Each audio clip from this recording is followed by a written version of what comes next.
मसीह में प्रिय आप सभी को यीशु सहाय प्रेज द लॉर्ड। आज हम परमेश्वर के वचन में से हम सुनेंगे कि परमेश्वर हमसे कौन से बलिदान के विषय में बातें करता है और किससे वो प्रसन्न होता है। बहुत सारे लोग आज अपने जीवन को अच्छी तरह व्यतीत को करते हैं प्रियो, लेकिन अपने जीवन में से वो बलिदान जो परमेश्वर चाहता है उसे वे दे नहीं पाते, जिससे परमेश्वर उनके जीवन से प्रसन्न नहीं होता। लेकिन परमेश्वर जब हम बलिदान करते हैं, अपने जीवन में से कुछ बलिदान करते हैं उसे, तो वो अति प्रसन्न होता है और हमें वह सदा आनंदित रखता है प्रियो। सच में मसीह में प्रियो, आज हम इस विषय में बात करेंगे कि परमेश्वर किस प्रकार की बलिदान हमसे चाहता है। रोमियो की पत्री उसका 12 अध्याय 1 पद से हम जब आगे पढ़ते हैं, यह वचन कहता है कि हमें अपने जीवन को प्रभु परमेश्वर को अर्पण करने को कहता है, अपने जीवन को उसे सौंपने को कहता है। साथ ही साथ हम देखेंगे कि किस प्रकार का बलिदान वह हमारे जीवन के द्वारा चाहता है प्रियो। वचन यहाँ हमें बतलाती है और यह वचन धन्य है और यह वचन हमें प्रेरित करता है कि हम अपने जीवन को उसे सौंप दें। और कौन कौन सी बलिदान वह चाहता है, इन वचनों के द्वारा हम देखेंगे। पहला बलिदान जो परमेश्वर आपसे चाहता है, आपके होठों का फल, अर्थात आपके होठों का फल क्या है? अच्छी वाणी, प्रशंसा, तारीफ, ये सारी चीज़ें आपके होठों का फल है। और हम देखने पाते हैं इब्रानियों की पत्री उसका 13 अध्याय 15-16 में वचन कहता है, इसलिए हम उसके द्वारा स्तुति रूपी बलिदान अर्थात उन होठों का फल जो उसके नाम का अंगीकार करते हैं, परमेश्वर को सदा सर्वदा चढ़ाया करें। मनुष्य कई बार सोचता है कि वह होठों से कैसा बलिदान दे सकता है प्रभु को, वह होठों की बलिदान कैसे भेंट कर सकता है, होठों की कैसी भेंट दे सकता है। लेकिन कई बार मनुष्य नहीं जानता कि वह अपने होठों से कई सारी बुराइयों को, कई सारी गलत चीज़ों को बोलता है। उसी जगह पे यदि परमेश्वर की बड़ाई प्रशंसा करे, जैसे हमने देखा आयूब को, आयूब अपनी होठों का जो फल था वह परमेश्वर को चढ़ाया करता था, अर्थात अंगीकार करता था, उसकी प्रशंसा करता था, तारीफ करता था, वह धन्य है कहता था परमेश्वर को। और सच में उसने वह होठों का फल बलिदान किया है प्रियो। लेकिन हम मनुष्य क्या करते हैं, परमेश्वर की बड़ाई प्रशंसा करना छोड़ के कई बार हम करते हैं कि हे परमेश्वर मेरे जीवन में ऐसा क्यों कर रहा है, हे परमेश्वर मेरे जीवन में ऐसा क्यों हो रहा है, हम उसे कोसने लगते हैं। लेकिन जो वास्तविक होठों का जो फल है उसे परमेश्वर को मिलना चाहिए, अर्थात उसकी प्रशंसा होनी चाहिए, उसकी तारीफ होनी चाहिए। चाहे हम घटें या बढ़ें, लेकिन परमेश्वर की तारीफ प्रशंसा हमेशा हमारे होठों के द्वारा होनी चाहिए। दूसरा बलिदान जिसके विषय में हम बात करने वाले हैं, आपके जीवन का बलिदान। यहाँ पौलुस प्रेरित कहता है, हे भाइयों, हे बहनों, मैं तुमसे परमेश्वर की दया स्मरण दिलाकर विनती करता हूँ कि अपने शरीर को जीवित और पवित्र और परमेश्वर को भावता हुआ बलिदान करके चढ़ाओ, यही तुम्हारी आत्मिक सेवा है। परमेश्वर चाहता है कि हम अपने आप को, अपने जीवन का सब कुछ को दे दें, जैसा कि हमारा समय हो सकता है, अभिलाषाएं, इच्छाएं जो भी हैं, संपत्ति हो, कान हो, मुंह हो, और जो कुछ हमारा है उसे हम परमेश्वर को सौंप दें। चाहे बात व्यवहार में हो, भावनाएं में हो, सारा चीज़ अपने जीवन का निर्णय हो, सब कुछ परमेश्वर को सौंप दें, उसे चढ़ा दें, ताकि वो हमारे लिए सीधा मार्ग निकाले। क्योंकि वचन हमें बतलाती है और एक जीवित बलिदान के विषय में पौलुस का वर्णन हमें यह भी याद दिलाता है कि हमें अपने जीवन को परमेश्वर का एक बलिदान के रूप में चढ़ाना है।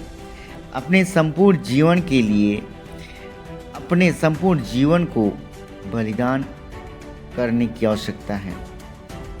जैसा कि मैंने बताया कि हम अपने जीवन के द्वारा परमेश्वर को कोसते हैं, या कई बार हम ऐसी कुछ बातें बोलते हैं।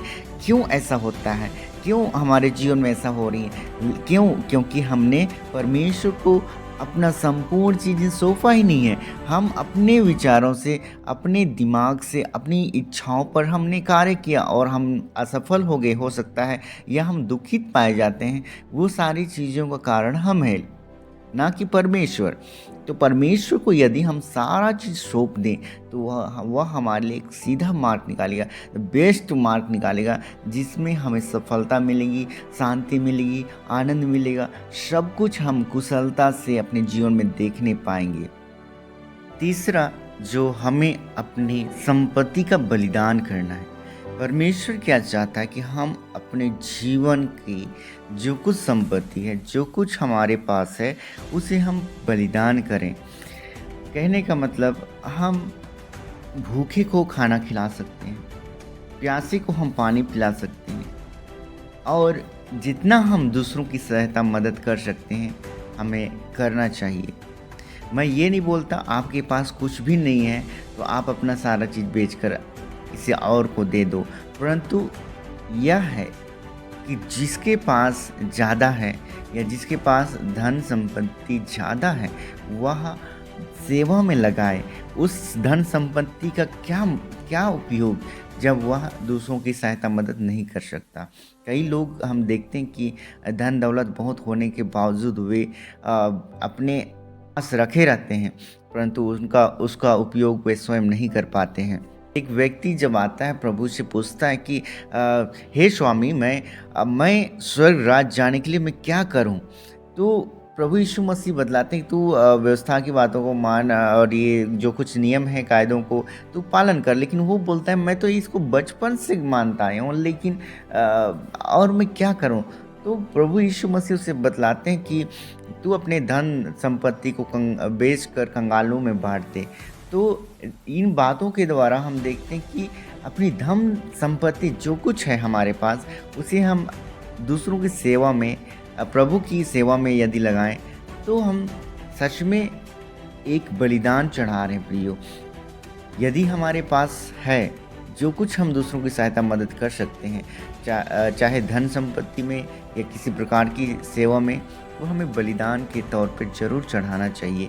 क्योंकि परमेश्वर पिता यीशु मसीह के द्वारा इन्हीं बातों के विषय में चर्चा करते हैं कि यदि तू अपने धन दौलत को बेचकर कंगालों में बांट दे, तो तू स्वर्ग में प्रवेश करने पाएगा, और यदि और वचन को पालन करता है तो सच में मसीह में प्रियो, ये वचन हमें प्रेरित करता है कि हम यदि हमारे पास धन दौलत है तो हम प्रभु की सेवा में लगाएं, या प्रभु के जनों के बीच में हमें उसे लगानी चाहिए। कहने का मतलब, उनके जिनके पास भोजन ना हो, जिनके पास पानी ना हो, जिनके पास घर ना हो, जिनके पास कपड़े ना हो, तो हम किसी न किसी तरह से उनकी मदद करें कि उनका जीवन एक अच्छा हो, उनका जीवन प्रभु में अच्छा होने पाए और प्रभु की महिमा वे करने पाएँ। क्योंकि वचन हमें बतलाती है कि हमें अपने शत्रुओं को भी उदारतापूर्ण देना है। यदि तेरा बैरी भूखा हो तो उसे खाना खिला, यदि प्यासा हो तो पानी पिला। ये वचन हमने सुना है और सच में हमें उदारता से देना चाहिए, चाहे वो हमारा बैरी भी क्यों ना हो। अंतिम और चौथा बलिदान जो हमें आज प्रभु में चढ़ाने की ज़रूरत है, वह यह है अपने प्रेम का बलिदान। हम इसे इस तरह से समझ सकते हैं कि भलाई करना, उदारता दिखाना ना भूलें, क्योंकि परमेश्वर ऐसे बलिदानों से प्रसन्न होता है। हमने वचन में पढ़ा है, इब्रानियों की पत्री 13 अध्याय उसका 16 पद में यही वचन हमें बतलाती है कि भलाई करना और उदारता दिखाना ना भूलें, क्योंकि परमेश्वर ऐसे बलिदानों से प्रसन्न होता है। उदारता और भलाई करना ये प्रेम में प्रकट होती है। लेकिन आजकल के मनुष्य क्या करते हैं, प्रेम, एक पर्सनल प्रेम के विषय में बात करते हैं, जो एक जवानों के बीच में पाया जाता है, जो एक लड़का और लड़की में, वो प्रेम के विषय में प्रभु परमेश्वर कभी बात नहीं की। लेकिन परमेश्वर पिता उन वचन के द्वारा बतलाते हैं कि जो प्रेम भाई बहनों में, माता पिताओं में, अड़ोस पड़ोस में जो प्रेम होना चाहिए, वो यह है कि हम भलाई करें और उदारता दिखाना ना भूलें। तो हम देखते हैं कि अच्छा करने का अर्थ क्या है, कि अच्छा हम क्या चीज़ करें। उन चीज़ों को छोड़ जिससे परमेश्वर प्रसन्न नहीं होता है, जिससे बुराइयां होती हैं, उनको छोड़कर जितने भी काम जिससे परमेश्वर प्रसन्न होता है वे अच्छे हैं। और हमें पौलुस प्रेरित यह भी चिताता है वचन के द्वारा, और हम देखने पाते हैं कि पौलुस प्रेरित ये बोलते हैं कि एक दूसरे के साथ मेल में रहें और उदारता दिखाएं, अतिथि सत्कार करें, क्षमा, स्पष्ट और सभी के साथ शांति में रहें। यह मसीह परिवार का एक चरित्र है, यह मसीह परिवार का एक पहचान है जिसमें परमेश्वर ने हमें बुलाया है। हमें प्रेम, आनंद, धीरज, वफादारी, उदारता, सज्जनता, आशीष, प्रसन्नता, मेल, दीनता और शांति में रखते हुए जहाँ पर बुराई अच्छाई पर जय नहीं पाती है, बल्कि अच्छाई बुराई पर जय पाती है। और यह आवश्यक है कि प्रेम सच्चा हो, और सच्चा का मतलब हम ग्रीक वर्ड से हम देखते हैं कि निष्कपट, ना केवल दिखाने के लिए ना हो। कई लोग दिखाने के लिए तरह तरह की काम करते हैं, कई सारी चीज़ों से गुजर जाते हैं दिखाने के लिए, लेकिन ये जो सच्चा प्रेम वो निष्कपट हो, जिस प्रकार परमेश्वर ने हमसे प्रेम किया। और हम अपने जीवन के द्वारा हम देखते हैं कि वचन भी हमें प्रेरित करता है रोमियो की पत्री में कि बुराई से ना हारो, परंतु भलाई से बुराई को जीत लो। तो भलाई के कार्य करते हुए प्रेम में बने रहकर हमें परमेश्वर को एक भावता हुआ बलिदान चढ़ाना है प्रियो, क्योंकि वचन हमें बतलाती है कि हम अपने शरीर को जीवता हुआ बलिदान के रूप में चढ़ाएं। और यह आवश्यक है कि हमारे जीवन, समय, पैसा, अभिलाषा, योजनाएं, आशाएं, इच्छाएं, सारे चीज़ को हम परमेश्वर को सौंप दें, ताकि वह उसे ग्रहण कर वह अपनी इच्छा से हमारे जीवन को संचालित करने पाए, ताकि हम जीवन में बहुतायत का आशीष पाने पाएँ। क्योंकि बहुत सारे लोग इन्हीं कारणों से निसफल हो जाते हैं। कहने का मतलब वे आशीषें नहीं पाते हैं अपने जीवन में। छोटी छोटी चीज़ें हैं जिससे वे कभी गौर नहीं करते अपने जीवन में, और वे आशीषित नहीं होते हैं। इसलिए परमेश्वर की इन वचनों को मनन करने की ज़रूरत है। और ये 4 बलिदान हमने आज सुना, इसे मनन करने के द्वारा परमेश्वर सच में हर एक को आशीष दे। आमीन।